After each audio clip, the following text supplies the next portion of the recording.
السلام علیکم دوستو، میرا نام ہے محسن اور آپ دیکھ رہے ہیں محسن ٹی وی۔ برن دی بوٹس، کشتیاں جلا دو، یہ الفاظ تھے اسلام کے ایک بہت بڑے جرنیل طارق بن زیاد کے، جنہوں نے اپنے تھوڑے سے سپاہیوں سے کہا کہ اپنی کشتیاں جلا دو، ہمارے پیچھے سمندر اور آگے دشمن ہے، اور ہم اللہ کا پیغام لے کر آئے ہیں اور اللہ ہمیں نصرت دے گا۔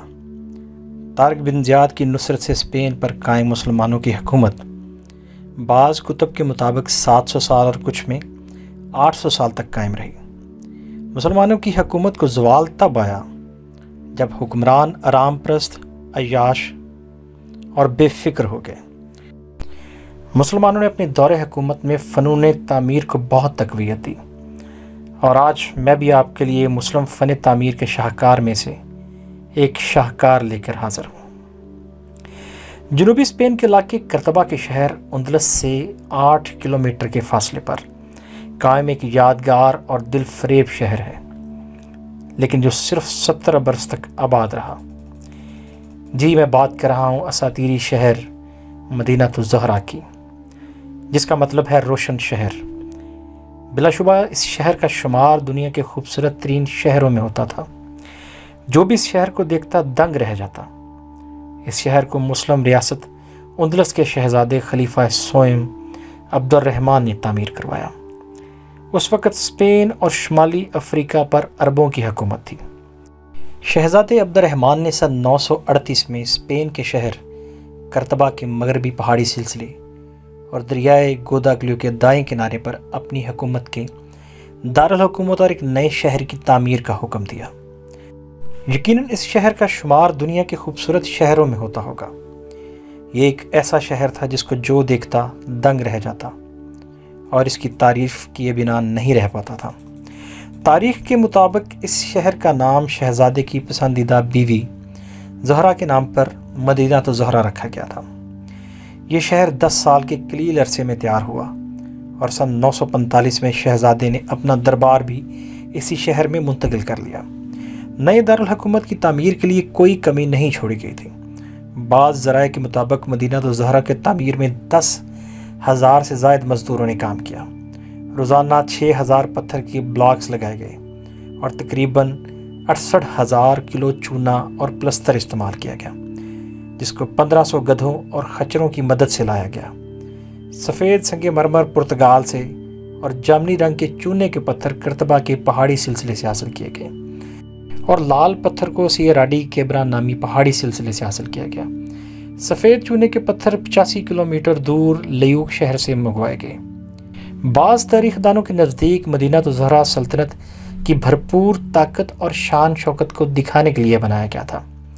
اس شہر کی تعمیر کے لیے اس وقت کی ریاست سے بہت مالی وسائل حاصل کیے گئے۔ اس وقت خلافت کا سالانہ بجٹ تقریباً 40 سے 50 لاکھ درہم تھا، اور مدینہ الزہرا کی تعمیر کے لیے اس کا 1/3 حصہ استعمال کیا گیا۔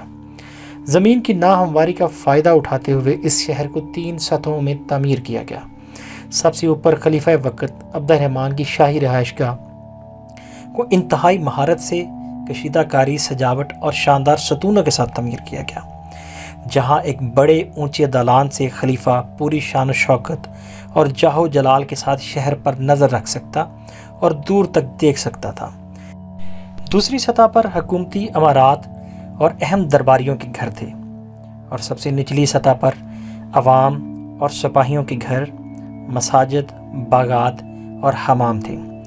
مدینہ الزہرا کی شان و شوکت اور دولت کا یہ عالم تھا کہ اس کی تعمیر کے محض 15 سال بعد اس کے کچھ حصوں کو گرا کر ان کی جگہ مزید بڑے اور پرتعیش حصے تعمیر کیے گئے۔ البرٹو مونٹیجو، جو ایک تاریخ دان ہیں، ان کے مطابق خلافت کرتبا اس وقت بازنطینیوں کے مقابلے میں بحیرہ روم کی سب سے بڑی اور امیر ریاست تھی۔ اس وقت مدینہ الزہرا کی شان و شوکت کے مقابلے کا کوئی شہر تعمیر نہیں کیا گیا تھا۔ البتہ یہ شان و شوکت صرف 70 برس تک کی قائم رہی۔ سن 976 میں اس وقت کے خلیفہ حاکم دوم جس شہر کی تعمیر کروانے والے خلیفہ سوم عبد الرحمن کے بیٹے اور جانشین تھے۔ ان کی وفات کے بعد اس شہر کی بربادی اور زوال شروع ہو گیا۔ حکومت کی باغ دوڑ حاکم کے بیٹے حشام کے ہاتھ چلی گئی، جو اس وقت محض 11 سال کا تھا۔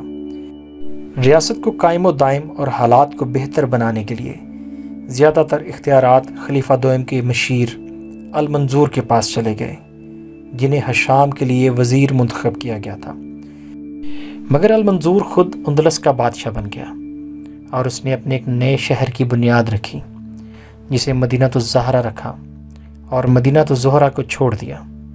خلافت قرطبہ کا اختتام بہت برے طریقے سے سن 1031 میں ایک خونی خانہ جنگی کے نتیجے میں ہوا اور یہ حکومت مختلف ریاستوں میں تقسیم ہو گئی۔ مغرب کے اس سب سے خوبصورت شہر کو لاوارث سمجھ کر لوٹا گیا، جلایا گیا اور اس کو اس کے حسن سے محروم کر دیا گیا۔ اس کی دولت اور مہنگی ترین عمارتی سجاوٹ کی اشیاء کو فروخت کر دیا گیا۔ اس شہر میں ہونے والی لوٹ مار کا یہ عالم تھا کہ دیواروں پر لگے ہوئے پتھروں کو نکال لیا گیا اور پھر یہ شہر گمنامی کے اندھیروں میں ڈوب گیا۔ پر 1911 میں ایک کھدائی کے دوران اس اساطیری شہر کے چھپے خزانے دنیا کے سامنے آئے، اور آج بھی خیال کیا جاتا ہے کہ اس شہر کی باقیات میں سے صرف 10% ہی دنیا کے سامنے آیا۔ اس شہر کو 2018 میں نیشنل آثار قدیمہ میں شامل کر لیا گیا۔ دوستو، اس طرح کی مزید خبروں، معلومات کے لیے میرے چینل کو سبسکرائب کریں۔